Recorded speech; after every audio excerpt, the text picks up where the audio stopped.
Taft, are you I'm ready? very shy. Bill Taft, are you ready? I am so fired up. Light this candle.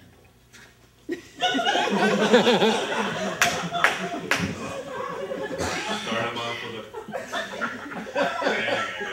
a Yeah, whatever. Right Club audience, are you ready? Yeah, that's how we do it. All right, Bill Taft, in 3, 2, 1, hit it. I am not gonna lie. Here is ugly. Here is not as sexy as there.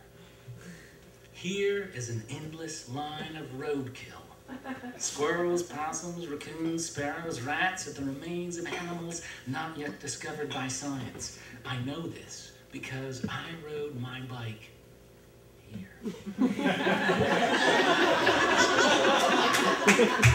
Here is a town full of mouth-breathing dipshits who do not recognize the atom bomb brilliance of your art. Here is the toughest battle you will ever fight. And some of you want to pack your bags and haul ass right now. What happens to those who run from a fight?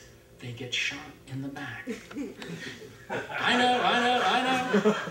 Here is fucked up, but here is also beautiful. To all of you, I say, embrace your limitations, and there comes to you. Atlantafarians, do not doubt the possibility of here. Oh, hey, enough of the platitudes, Bill. Give us an example. And so I shall. Here's a little story about the magic of here. A few years ago, we were having our annual Taft family Christmas Eve party. A bunch of people over, adults wearing sweaters, toddlers toddling, children sipping cocoa.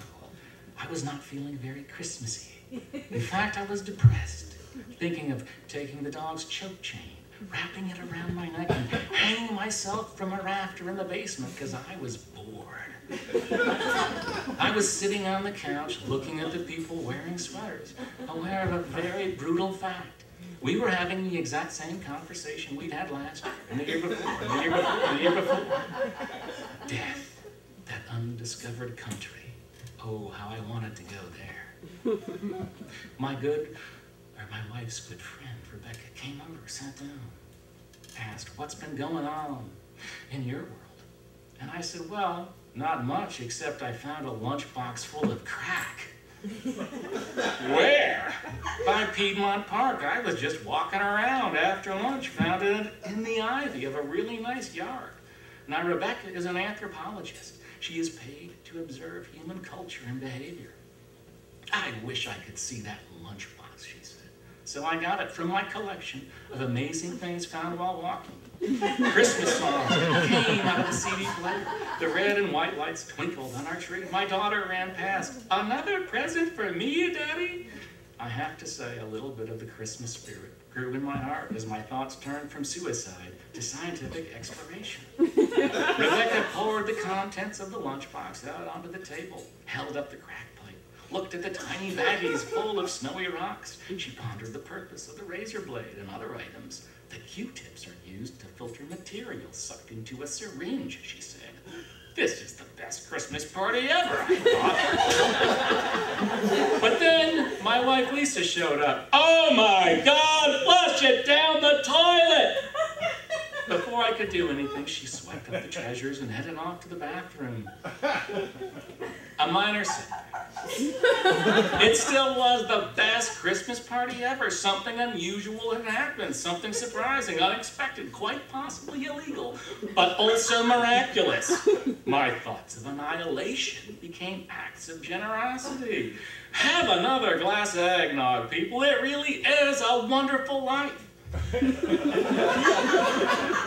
All thanks to a lunchbox full of crap. Did I have to go to LA, Seattle, Berlin, Dubai, or even Cairo, Georgia for this gift? Not no, but hell no. Everything I needed, right here.